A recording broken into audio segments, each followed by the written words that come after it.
Hello friends, welcome to my YouTube channel AV tutorials. और जैसा आप सभी को पता है कि हमने एसएससी के लिए 2 क्लासेस को कंप्लीट कर चुके हैं। आज है हमारी तीसरी क्लास, थर्ड क्लास, और इसके अंदर हम पढ़ेंगे आज बड़े ही इंपॉर्टेंट सेल ऑर्गेनेली। हम सेल स्ट्रक्चर को, साइटोलॉजी को पढ़ रहे थे। तो देखिए, मैं एक डायग्राम ड्रा कर देता हूँ। ये है एनिमल सेल। एनिमल सेल आपको पता है क्या है? जंतु कोशिका। और ये सबसे पहला पार्ट था, मैं शॉर्ट में लिख रहा हूँ, सेल मेम्ब्रेन।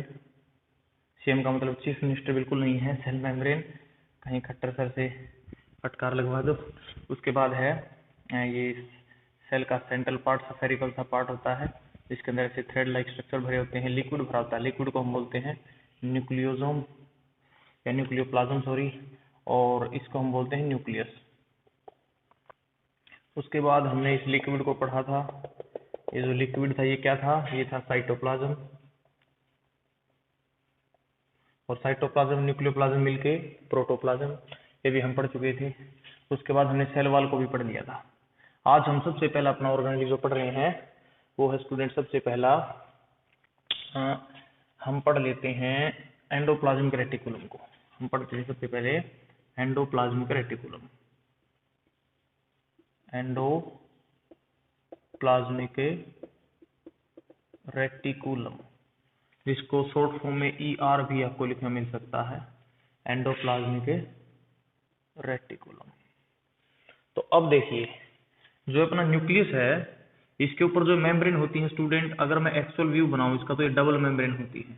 ये जो मेम्ब्रेन्स हैं वो डबल मेम्ब्रेन्स होती हैं। तो कुछ इस तरह से ये स्ट्रक्चर होता है न्यूक्लियस की मेम्ब्रेन्स का। डबल मेम्ब्रेन बाउंडेड, दो मेम्ब्रेन, दो झिल्ली, केंद्रक झिल्ली होती हैं केंद्रक के ऊपर, और ये होते हैं पोर्स, छिद्र, जिससे न्यूक्लियोप्लाज्म साइटोप्लाज्म में और साइटोप्लाज्म में न्यूक्लियोप्लाज्म में मिक्स होता रहता है। अब जो ये केंद्रक की जो बाहर वाली झिल्ली होती है, इससे एक स्ट्रक्चर ओरिजिनेट होता है, और जो ऐसे घूमता घूमता या कोइल होता होता आखिर में मिल जाता है सेल मेम्ब्रेन से, आखिर में जाके मिल जाता है सेल मेम्ब्रेन से। तो जो ये स्ट्रक्चर है, ये जो स्ट्रक्चर है स्टूडेंट से, वो होता है ER।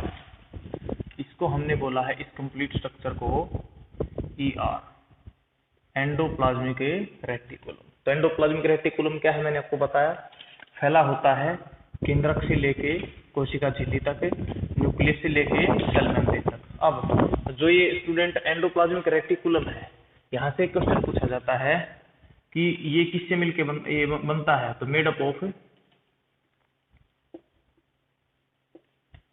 Of lipoproteins.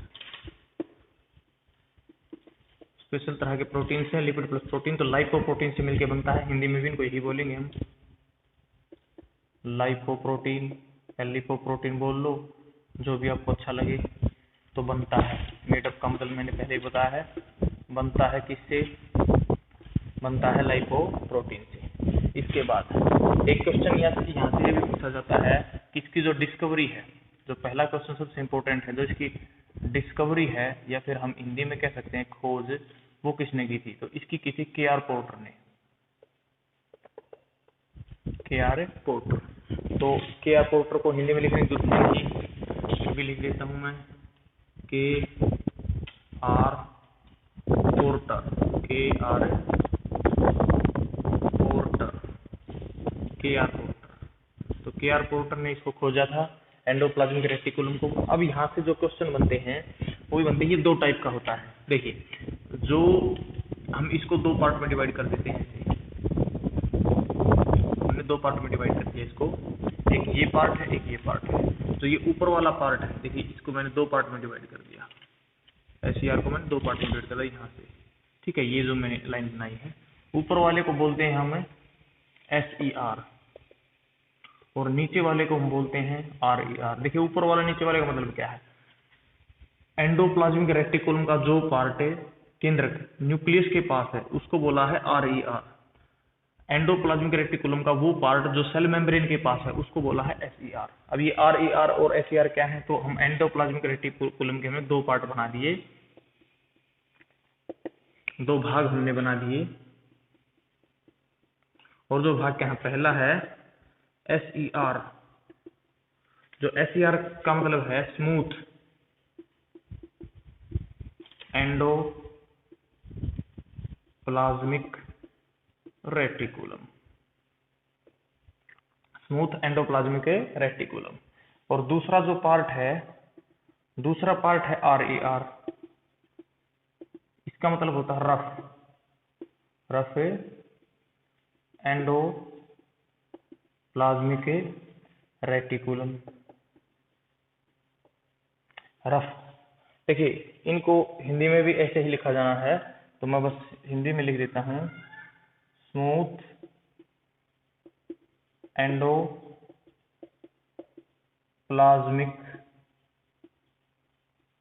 Reticulum,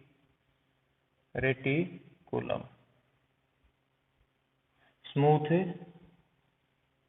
endoplasmic reticulum. और RER को बोला जाएगा रफ, मैं सिंपली रफ एंडोप्लाज्मिक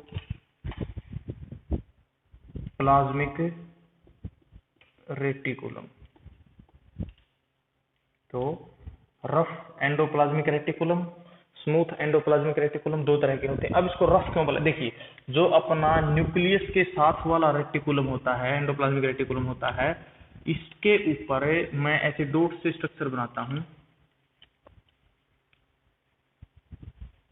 ऐसे जो न्यूक्लियस के नजदीक है उसके ऊपर एक ऐसे डॉट लाइक स्ट्रक्चर प्रेजेंट होते हैं। और जो डॉट लाइक स्ट्रक्चर है स्टूडेंट, ये होते क्या हैं, ये होते हैं राइबोसोम, ये होते हैं राइबोसोम्स। तो जो पार्ट एंडोप्लाज्मिक रेटिकुलम का केंद्रक के पास है, उसके ऊपर ऐसे डॉट लाइक स्ट्रक्चर बिंदु के जैसे आकृति प्रेजेंट होती हैं, और उन बिंदु के जैसी आकृति के होने की वजह से उसका जो सरफेस है वो रफ खुरदरा दिखाई देता है, इसलिए उसको बोलते जाता है रफ। और इसके ऊपर ये होती नहीं, इसलिए इसका सरफेस इसको देखते हुए इसकी जो सतह है वो मुलायम होती है, इसलिए बोलते हैं हमने स्मूथ एंडोप्लाज्मिक रेटिकुलम। अब इनका जो इंपॉर्टेंट फंक्शन है वो जो SER है, स्मूथ एंडोप्लाज्मिक रेटिकुलम, वो बनाता है मेड करता है लिपिड को, हॉर्मोन्स को। और जो RER है उस पर राइबोसोम होने की वजह से वो मेड करता है किसको, प्रोटीन को, वो बनाता है प्रोटीन को। तो आपसे ये पूछा जाएगा कि जो एंडोप्लाज्मिक रेटिकुलम उसके कितने टाइप होते हैं, दो टाइप, SER RER। उनकी फुल फॉर्म क्या होती है, smooth endoplasmic reticulum, rough endoplasmic reticulum. फिर वो पूछेगा कि रफ एंडोप्लाज्मिक रेटिकुलम को रफ क्यों कहते हैं, तो आपको बताना है इसको रफ कहते हैं, it is called as rough because of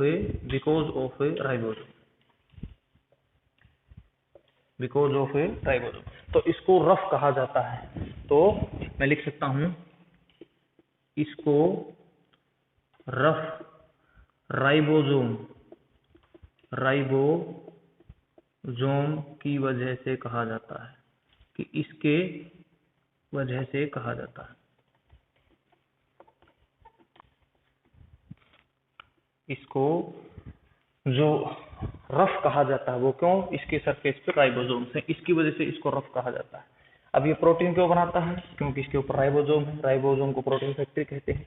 तो आपको जो एंडोप्लाज्मिक रेटिकुलम के अंदर जो मेन बातें हो ये याद रखेंगे, यहीं से आपका क्वेश्चन बनता है आपके एग्जाम में, इसे बाहर बहुत मुश्किल है। एक अगर आप लिखना चाहो तो एक तीसरे तरह का एंडोप्लाज्मिक रेटिकुलम भी होता है, तो मैं यहाँ पे लिख देता हूँ sarcoplasmic reticulum, sarcoplasmic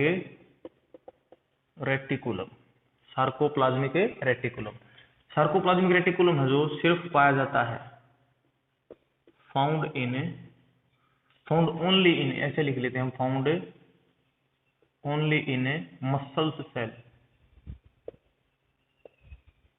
found only in muscle cells. और मसल सेल्स को हम बोल देते हैं कई बार मायोसाइट्स, हम कह देते हैं मायोसाइट्स।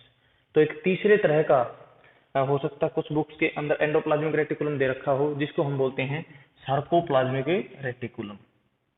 तो सार्कोप्लाज्मिक और रेटिकुलम तो मैंने बार बार लिखा ही है, सार्कोप्लाज्मिक रेटिकुलम, जो सिर्फ किसके अंदर पाता है, मसल सेल्स। अच्छा, मसल सेल्स क्या होते हैं, मसल सेल्स होती है मांसपेशियों की सेल, मांसपेशियों की कोशिका। जो मांसपेशियों की कोशिका है, मसल सेल्स हैं, हमारी पूरी बॉडी के अंदर मसल्स होती हैं, उन मसल्स को हम हिंदी में बोलते हैं मांसपेशियां। तो मांसपेशियां जिस तरह की कोशिकाओं से मिलकर बनती है, सिर्फ उन कोशिकाओं में पाया जाता है तीसरे तरह का endoplasmic reticulum, that is sarcoplasmic reticulum. अब काम क्या है, ये काम क्या करता है, ये काम करता है स्टोर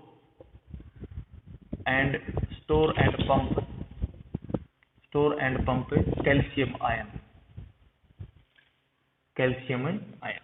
तो देखिए, ये स्टोर का मतलब सभी को पता है हिंदी में रखना, पंप का मतलब सप्लाई करता है। तो ये कैल्शियम आयन हमारी मसल्स को एक्सपेंड और कॉन्ट्रैक्ट होने के लिए कैल्शियम आयन की जरूरत पड़ती है। अब उन कैल्शियम आयंस को सप्लाई करवाने के लिए एक स्पेशल तरह का रेटिकुलम चाहिए होता है, जिसको बोलते हैं सार्कोप्लाज्मिक रेटिकुलम। तो ये भी आप ध्यान रखना। इसके बाद एंडोप्लाज्मिक रेटिकुलम से एक और क्वेश्चन आपके एग्जाम में आता है जो बहुत इंपॉर्टेंट है, ये होता है इट एब्सेंट का मतलब है अनुपस्थित। यह अनुपस्थित होता है किसके अंदर है, इन सबसे पहला बैक्टीरिया,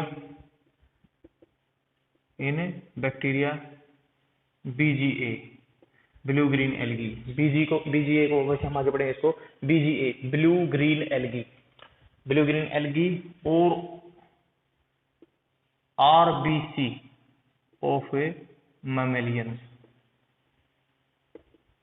मैमेलियंस क्या होते हैं, स्तनधारी।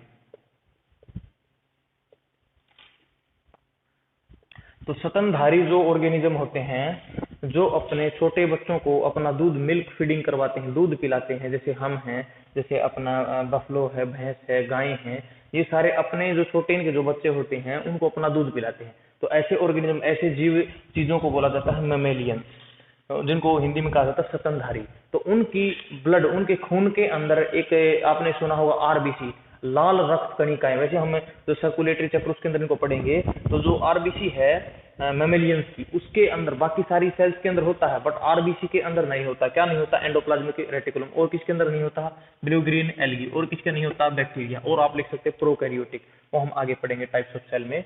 तो प्रोकैरियोटिक सेल्स के अंदर नहीं होता, बैक्टीरिया के अंदर नहीं होता, ब्लू ग्रीन एल्गी के अंदर नहीं होता, मैमेलियंस की RBC में नहीं होता। तो ये है एंडोप्लाज्मिक रेटिकुलम के बारे में। आपको तो ये सारी चीजें एंडोप्लाज्मिक रेटिकुलम के बारे में आपको पता होनी चाहिए। डिस्कवरी इंपॉर्टेंट है, कौन सा क्या बनाता है, क्यों बनाता है, रफ क्यों कहा जाता है, और एक तीसरे तरह का भी अलग से मैंने आपको बताया। तो अब हम चलते हैं नेक्स्ट पार्ट के अंदर। तो ये जो पार्ट है एंडोप्लाज्मिक बहुत ही इंपॉर्टेंट है। उसके बाद जो नेक्स्ट पार्ट है, वो भी आज की वीडियो का जो सेकंड पार्ट है वो भी बड़ा ही इंपॉर्टेंट है। सेकंड जो सेल ऑर्गेनेली हम पढ़ रहे हैं इस वीडियो के अंदर वो है स्टूडेंट प्लास्टिड्स, वो है प्लास्टिड्स। तो देखिए, नेक्स्ट मैं बनाता हूं प्लास्टिड, होती है प्लास्टिड। तो जो प्लास्टिड है, देखिए जो जनरली जो प्लास्टिड है वो सिर्फ मिलते हैं plastid only in plant cell. पहली बात तो यही है कि सिर्फ और सिर्फ प्लांट सेल के अंदर। तो केवल पादप कोशिकाओं में, केवल पादप कोशिकाओं के अंदर, कोशिकाओं में पाया जाता है।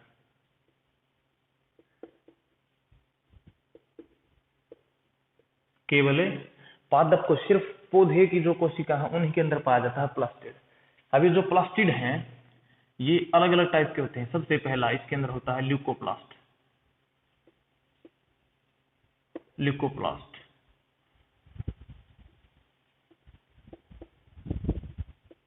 देखिए नाम यही होता है ल्यूकोप्लास्ट, हिंदी में भी इंग्लिश में भी। अभी जो ल्यूकोप्लास्ट ये क्या होते हैं, पहली बात कलरलेस का मतलब रंगहीन, इनका कोई भी कलर नहीं होता है। अच्छा, एक वहां कहाँ पाए जाते हैं, present in those part, present in a those part, present in a those part which do not get sunlight, which do not get a sunlight। जिन भागों को सनलाइट नहीं मिलती है उन भागों के अंदर ये पाया जाता है। इसको मैं हिंदी में लिखता हूं, जिन भागों को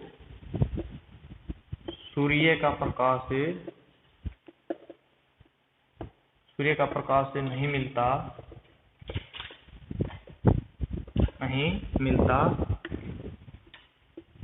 उनमें पाया जाता है, उसके बाद नेक्स्ट पार्ट हम इसके अंदर हम लिख सकते हैं कि प्रेजेंट इन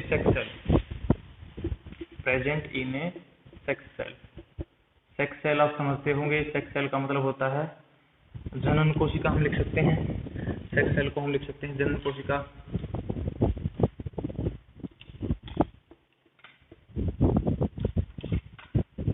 देखिए हमारे को पता है जितने भी लिविंग ऑर्गेनिजम्स हैं उनको इस अर्थ के ऊपर कंटिन्यूसली बने रहने के लिए रिप्रोडक्शन करना पड़ता है, जनन करना पड़ता है, एक ऑर्गेनिज्म से दूसरे ऑर्गेनिज्म को बनाना पड़ता है। तो वो ऐसा काम करने में, रिप्रोडक्शन करने में कुछ स्पेशल टाइप की सेल्स की, स्पेशल टाइप की कोशिका चाहिए हमारे को, जिनको बोला जाता है सेक्स सेल। तो सेक्स सेल के अंदर इंपॉर्टेंट पॉइंट है, सेक्स सेल के अंदर भी कौन पाया जाता है, ल्यूकोप्लास्ट। अब जैसे काम क्या करता है, ये करता है स्टोर ऑयल को, तो ऑयल को स्टोर करता है ये, और किसको स्टोर करता है, स्टार्च को, और किसको स्टोर करता है, स्टार्च को। एग्जाम्पल के लिए जैसे पोटैटो मीन्स आलू के अंदर पाया जाता है अमाइलोप्लास्ट। तो जो पोटैटो के अंदर जो स्टार्च है वो स्टार्च है अमाइलोप्लास्ट। तो जो अमाइलोप्लास्ट वो किस तरह का प्लास्टिड होता है, ल्यूकोप्लास्ट। तो पोटैटो के अंदर पाया जाता है अमाइलोप्लास्ट। तो इसको मैं हिंदी में लिख देता हूं, अमाइलोप्लास्ट। उसके बाद तो देखिए प्लास्टिड है जो अलग अलग टाइप्स के होते हैं। सबसे पहला प्लास्टिड हमने पढ़ा ल्यूकोप्लास्ट। इसी तरह से होते हैं क्रोमोप्लास्ट। क्रोमोप्लास्ट का मतलब होता है रंगदार, कलर्ड, जिनके अंदर अलग अलग कलर के होते हैं, जैसे ग्रीन कलर हो गया, रेड कलर हो गया, येलो कलर हो गया, ऑरेंज कलर हो गया। तो अलग अलग कलर के होते हैं। तो पहला पढ़ा हमने ल्यूकोप्लास्ट, जो कैसा था, कलरलेस, रंगहीन। किसके अंदर प्रेजेंट होता है, ऐसे पार्ट्स के अंदर जिनको सूर्य का प्रकाश से नहीं मिलता, सनलाइट नहीं मिलता। उसके बाद किसके अंदर होता है, प्रेजेंट इन सेक्स सेल, जनन कोशिकाओं के अंदर। उसके बाद काम क्या करता है, स्टोर ऑयल, तेल और स्टार्च को स्टोर करता है। स्टार्च को हिंदी में स्टार्च ही कहते हैं। और एग्जाम्पल के लिए पोटैटो, तो ये पूछ लिया जाता है कि पोटैटो में कौन सा प्लास्टिड होता है, तो आप बताओगे अमाइलोप्लास्ट। इसी तरह से हम चलते हैं नेक्स्ट आगे। नेक्स्ट टाइप हम लिखते हैं, पहली हमने पढ़ ली, दूसरी हम पढ़ते हैं। देखिए बहुत इंपॉर्टेंट है ये, एंडोप्लाज्मिक रेटिकुलम हमने पढ़ा। अब हम पढ़ रहे हैं प्लास्टिड। तो उसके बाद हम पढ़ते हैं सेकंड। तो सेकंड क्या है, सेकंड है क्रोमोप्लास्ट। सेकंड है क्रोमोप्लास्ट। तो क्रोमोप्लास्ट क्या होते हैं, क्रोमोप्लास्ट होते हैं कलर्ड। क्रोमोप्लास्ट होते हैं कलर्ड। कलर्ड का मतलब रंगीन, कलर का मतलब है रंगीन। रंगीन होते हैं क्रोमोप्लास्ट होते हैं। तो क्रोमोप्लास्ट के अंदर जैसे एग्जांपल कहाँ पाए जाते हैं, इन कलर्ड पार्ट्स। तो ये पाए जाते हैं कलर्ड पार्ट्स के अंदर, जैसे लीफ। एग्जांपल के लिए लीफ के अंदर कौन सा पाया जाता है, क्लोरोप्लास्ट। लीफ के अंदर पाया जाता है क्लोरोप्लास्ट। जैसे हम कह देते हैं टोमेटो के अंदर पाया जाता है लाइकोपीन। टोमेटो के अंदर पाया जाता है लाइकोपीन। उसके बाद हम लिख सकते हैं कैरेट के अंदर पाया जाता है कैरोटीन। कैरेट के अंदर पाया जाता है कैरोटीन। उसके बाद जैसे आपने पढ़ा होगा बीटरूट के अंदर पाया जाता है विटामिन। तो देखिए इस तरह से मैंने एग्जांपल दिए क्रोमोप्लास्ट, कलर्ड पार्ट के अंदर पाया जाता है, जैसे लीफ के अंदर हो गया, टोमेटो के अंदर पार्ट्स में कलर पार्ट में लीफ हो गया, जैसे फ्लावर, एग्जांपल के लिए फ्लावर, ठीक है। तो इस तरह से क्रोमोप्लास्ट का मतलब होता है कलर। अब कैसा भी कलर हो सकता है, लाल हो सकता है, येलो हो सकता है, ग्रीन हो सकता है। जैसे जो क्लोरोप्लास्ट है वो ग्रीन होता है, टोमेटो के अंदर लाइकोपिन रेड होता है। टोमेटो आपको पता होगा, टोमेटो क्या है, टमाटर। कैरेट क्या है, मूली, बिल्कुल नहीं, गाजर। बीटरूट क्या होता है, बीटरूट तो मैं भी नहीं बता सकता बीटरूट क्या होता है, वो तो डायग्रामेटिकली आपको बताना पड़ेगा बीटरूट क्या होता है। बायो वाले स्टूडेंट समझते हैं बीटरूट क्या होता है। उसके बाद आप क्रोमोप्लास्ट के अंदर हमने ये देखा कि कलर्ड पार्ट के अंदर मिलता है, और अगर अलग अलग एग्जांपल, जैसे टोमेटो में कोई पूछ रहे तो लाइकोपिन, कैरेट में पूछ रहे तो कैरोटीन, और बीटरूट में पूछे तो विटामिन। और यहाँ से एक पॉइंट और हम लिख सकते हैं कैरोटीन के बारे में कि colour of leaf becomes yellow. जो हरी पत्तियां होती हैं वो पीली हो जाती हैं बिकॉज ऑफ कैरोटीन। तो कैरोटीन के बनने की वजह से तो पत्तियों का रंग पीला हो जाता है, पत्तियों का रंग पीला हो जाता है कैरोटीन की वजह से।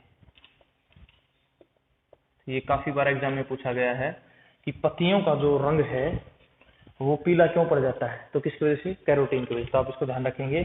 तो ये था क्रोमोप्लास्ट के अंदर कुछ एग्जांपल। अब जो क्रोमोप्लास्ट के अंदर कलर्ड हैं, जो रंगीन जो प्लास्टिड होते हैं, उनके अंदर सबसे इंपॉर्टेंट जो होता है वो होता है क्लोरोप्लास्ट। वो होता है स्टूडेंट क्लोरोप्लास्ट। देखिए क्लोरोप्लास्ट को भी हम पढ़ते हैं, क्लोरोप्लास्ट क्या है, इसको मैं रेज कर रहा हूं। तो क्रोमोप्लास्ट किसी भी कलर के प्लास्टिड को हिंदी में भी प्लास्टिड ही कहा जाता है। और क्रोमोप्लास्ट के अंदर जो बेस्ट एग्जांपल है, एक ग्रीन, क्रोमोप्लास्ट में कोई भी हो सकता है, ग्रीन कलर का जो प्लास्टिड है वो है क्लोरोप्लास्ट। तो कैसा होता है, ग्रीन।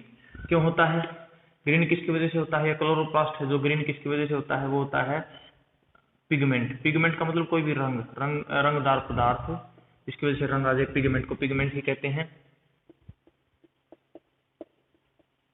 पिगमेंट, इसको भी मैं लिख देता हूं क्लोरोप्लास्ट, इसको भी मैं लिख देता हूं क्लोरोप्लास्ट, पिगमेंट। तो ग्रीन जो कलर का प्लास्टिड होता है उसको हम कहते हैं क्लोरोप्लास्ट, जिसके अंदर जो पिगमेंट होता है वो होता है, बड़ा इंपॉर्टेंट है, क्लोरोफिल। इसको मैं लिख देता हूं क्लोरोफिल। तो हरे रंग का जो प्लास्टिड होता है उसको हम बोलते हैं क्लोरोप्लास्ट। किसकी वजह से हरा होता है, एक पिगमेंट, रंगदार पदार्थ, जिसको हम बोलते हैं क्लोरोफिल। अब यहाँ से एक क्वेश्चन आता है, इस क्लोरोफिल से एक बड़ा इंपॉर्टेंट क्वेश्चन आता है कि क्लोरोफिल के अंदर कौन सी मेटल प्रेजेंट होती है। मेटल का मतलब धातु आपने पढ़ी होंगी, मेटल का मतलब धातु। तो कौन सी धातु प्रेजेंट है, बड़ा इंपॉर्टेंट है ये। इसमें अंदर होती है मैग्नीशियम।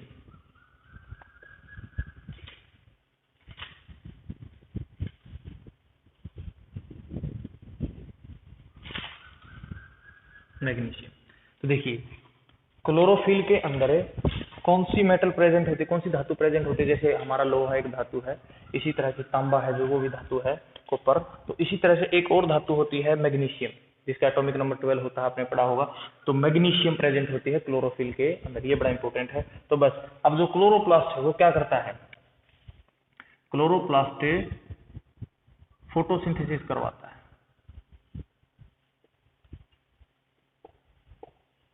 तो जो क्लोरोप्लास्ट वो फोटोसिंथेसिस करवाता है। फोटोसिंथेसिस का मतलब है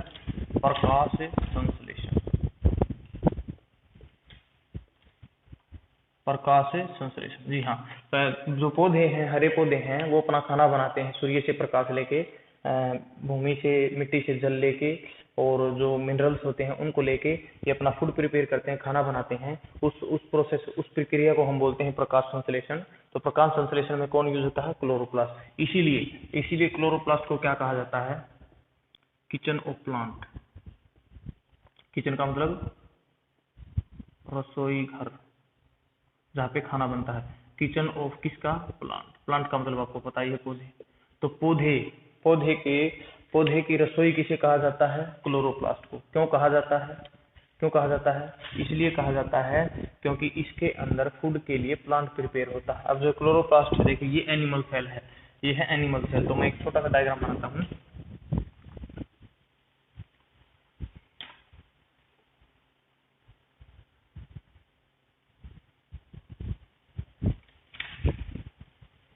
तो ये होगी सेल मेम्ब्रेन, और इसके अंदर मैं सिर्फ एक ही पार्ट आपको बना के दिखा रहा हूँ, प्लास्टिड, जिसमें क्लोरोप्लास्ट है। ये हो गया अपना क्लोरोप्लास्ट। इसके अंदर ऐसे प्लेट लाइक स्ट्रक्चर रखे होते हैं जिनको बोलते हैं थाइलाकोइड्स। ऐसे स्टार्च होता है, पूरा ढेर होता है और एक दूसरे से ऐसे जुड़े होते हैं, थाइलाकोइड्स बोलते हैं। ये इसको ग्रेना बोल देते हैं। इस लिक्विड मेटेरियल में मैट्रिक्स जो भरा होता है, तो ये है क्लोरोप्लास्ट। सिर्फ प्लांट सेल के अंदर होता है तो क्लोरोप्लास्ट। तो ये आप याद रखेंगे। इसी के अंदर होती है फोटोसिंथेसिस। तो ये था प्लास्टिड। तो प्लास्टिड के अंदर हमने पढ़ा ल्यूकोप्लास्ट, हमने पढ़ा क्रोमोप्लास्ट, और क्रोमोप्लास्ट के अंदर भी हमने सबसे अच्छा एग्जांपल पढ़ा जो क्लोरोप्लास्ट, जिसका कलर कैसा होता है? ग्रीन। किसकी वजह से होता है? क्लोरोफिल। क्लोरोफिल में कौन सी मेटल पाई जाती है? मैग्नीशियम। उसके बाद क्या काम होता है क्लोरोप्लास्ट का? प्रकाश संश्लेषण में भाग लेना। प्रकाश संश्लेषण में भाग लेता है, इसलिए प्लांट का क्या कहा जाता है? किचन। तो बड़ा इंपॉर्टेंट था प्लास्टिड। तो प्लास्टिड के अंदर बस इतना ही है। एक क्वेश्चन और अगर आपसे यहाँ से पूछे, तो एक क्वेश्चन और यहाँ से निकलता है, जो क्लोरोप्लास्ट है, ये जो वर्ड है, ये किसने दिया था? ये वर्ड दिया था स्किम्पर ने। तो जो वर्ड क्रोमोप्लास्ट को, जो क्रोमोप्लास्ट शब्द कहा गया, क्रोमोप्लास्ट का जो शब्द दिया था वो किसने दिया था? स्किम्पर ने। तो किसने दिया था? स्किम्पर ने। तो मैं इसको लिख देता हूं,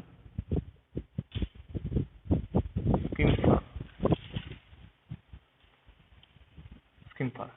तो क्रोमोप्लास्ट वर्ड किसने दिया था? स्किम्पर ने। तो इतना ही आपके लिए इंपॉर्टेंट है क्रोमोप्लास्ट के अंदर। मैं तो इसके अंदर बहुत बता सकता हूँ, डार्क रिएक्शन होती हैं, फोटोसिंथेसिस की जो अपनी लाइट रिएक्शन होती है वो कहाँ होती है, तो वो आपके लिए इंपॉर्टेंट नहीं है। अगर इंपॉर्टेंट है तो वो हम फोटोसिंथेसिस के अंदर पढ़ेंगे। अब हम पढ़ रहे हैं बस सेल का पार्ट।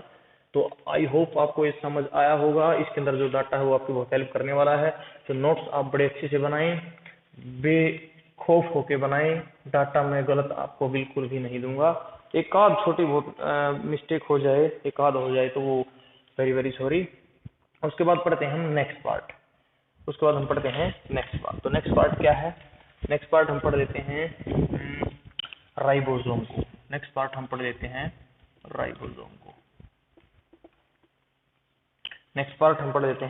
राइबोसोम को। तो देखिए, राइबोसोम के ऊपर जो सबसे पहला जो क्वेश्चन है, तो वो यही है कि राइबोसोम को सबसे पहले डिस्कवर किसने किया? तो राइबोसोम को डिस्कवर किया था पैलेट ने। उसके बाद इसको कैलेड ने इसको किया था सील। सबसे पहले किसने देखा था? कैलेड ने। और इसको नाम दिया माइक्रोजोम। बहुत छोटा था इसलिए माइक्रो का मतलब छोटा सा, छोटा। तो इसको देखा गया था। तो सबसे पहले देखा किसने? सबसे पहले देखा कैलेड ने। कैलेड ने सबसे पहले देखा, नाम क्या दिया? माइक्रोजोम। और माइक्रोजोम को तो माइक्रोजोम ही बोलेंगे हम। मैं हिंदी में लिख देता हूं बस, माइक्रोजोम। उसके बाद पैलेट। डिस्कवरर किसको कहा जाता है? पैलेट को, क्योंकि जो पैलेट ने इसको राइबोसोम नाम दिया था। तो कैलेड ने इसको देखा, नाम दिया माइक्रोजोम का, बट राइबोसोम किसने नाम दिया? पैलेट ने। इसलिए डिस्कवर भी किसको कहा जाता है? पैलेट को। अब ये दूसरा क्वेश्चन इससे पूछा जाता है, किन किन चीजों से मिलकर बनता है? तो ये मिलकर बनता है स्टूडेंट प्रोटीन प्लस आरएनए। तो जो राइबोसोम है वो दो चीजों से मिलकर बनता है, प्रोटीन और आरएनए। अब आरएनए क्या है, हम जो न्यूक्लिक एसिड वाला जो वीडियो है उसके अंदर आपको पता लगे आरएनए, वैसे मैं बता दूं ribose nucleic acid, ribose nucleic acid. अब इस राइबोसोम पे जो सबसे ज्यादा पूछा जाने वाला क्वेश्चन है वो है protein factory, called protein factory of cell, protein factory of cell, protein factory of a cell. तो सबसे ज्यादा क्वेश्चन ये पूछा जाता है कि प्रोटीन फैक्ट्री ऑफ सेल किसे कहा जाता है। तो प्रोटीन फैक्ट्री ऑफ सेल कहा जाता है राइबोसोम को। क्यों? क्योंकि ये बनाता है protein. Called protein factory of cell because it make a proteins, it makes a protein. तो ये जो है वो प्रोटीन बनाता है, इसलिए प्रोटीन फैक्ट्री कहा जाता है। तो मैं इसको लिख देता हूं, राइबोसोम को इसे मतलब राइबोसोम इसे प्रोटीन फैक्ट्री कहा जाता है, फैक्ट्री कहा जाता है, इसे प्रोटीन फैक्ट्री कहा जाता है क्योंकि ये प्रोटीन बनाता है, क्योंकि ये प्रोटीन बनाता है। तो इसको प्रोटीन फैक्ट्री कहा जाता है। क्यों कहा जाता है? क्योंकि ये प्रोटीन को बनाता है। तो बहुत ही इंपॉर्टेंट। अब एक क्वेश्चन ये भी पूछा गया है इसके बारे में कि ग्रुप ऑफ राइबोसोम को क्या कहा जाता है। तो ग्रुप ऑफ राइबोसोम को कहा जाता है पॉलीसोम। तो ग्रुप ऑफ, अगर एक राइबोसोम है, देखिए ये है राइबोसोम, मैंने बता दिया आपको, साइटोप्लाज्म के अंदर प्रेजेंट होता है, न्यूक्लियस के अंदर प्रेजेंट होता है, साइटोप्लाज्म के अंदर प्रेजेंट होता है राइबोसोम। मैंने पहले ही बता दिया था, डॉट लाइक स्ट्रक्चर होता है, एक बिंदु के जैसा स्ट्रक्चर, छोटा सा, इसलिए माइक्रोसोम पहले नाम दिया गया। अब इसके अगर ग्रुप हो जाए, कई सारे जो राइबोसोम है वो बहुत सारे राइबोसोम अगर इकट्ठे हो जाएं इस तरह से, एक राइबोसोम, दो राइबोसोम, 3, 4, 5, 6, 7, 8, इस तरह से ग्रुप जो बन गया, इसको नाम देंगे हम पॉलीसोम, इसको नाम देंगे हम पॉलीसोम। तो group of ribosome called polysome. तो राइबोसोम के समूह को देखिए, तो समूह को क्या कहा जाता है? पॉलीसोम। किसका समूह है? राइबोसोम का। किसका समूह है? राइबोसोम का। तो राइबोसोम के अंदर हमारे को बस यही जो चीजें हैं हमारे से एग्जाम में पूछी गई है, इसी को मैंने बताया है। राइबोसोम क्या होता है वो मैंने आपको पहले बता दिया था कि एंडोप्लाज्मिक रेटिकुलम के ऊपर एक डॉट लाइक स्ट्रक्चर, बिंदु के जैसा स्ट्रक्चर, एक आकृति होती है जिसको हमने राइबोसोम का नाम दिया था। अब इसको पहले किसने देखा, क्या नाम दिया, फिर डिस्कवर किसने किया, एक्चुअल डिस्कवरर कौन है, उसके बाद किसका बन के बना होता है ये भी पूछा गया है, उसके बाद प्रोटीन फैक्ट्री कौन है, क्यों है, उसके बाद ग्रुप ऑफ राइबोसोम को भी पूछा गया है, पॉलीसोम। तो ये था राइबोसोम के बारे में। तो आज की वीडियो में हमने 3 को पढ़ा है, शायद हमने पढ़ा है प्लास्टिड को, हमने पढ़ा है राइबोसोम को, हमने पढ़ा है एंडोप्लाज्मिक रेटिकुलम को। तो तीनों ही इंपोर्टेंट थे, बहुत ज्यादा क्वेश्चन से पूछे गए हैं। आई होप आपको समझ आया होगा। अगर समझ आया तो वीडियो को लाइक करें, चैनल को सब्सक्राइब करें। Thank you friends.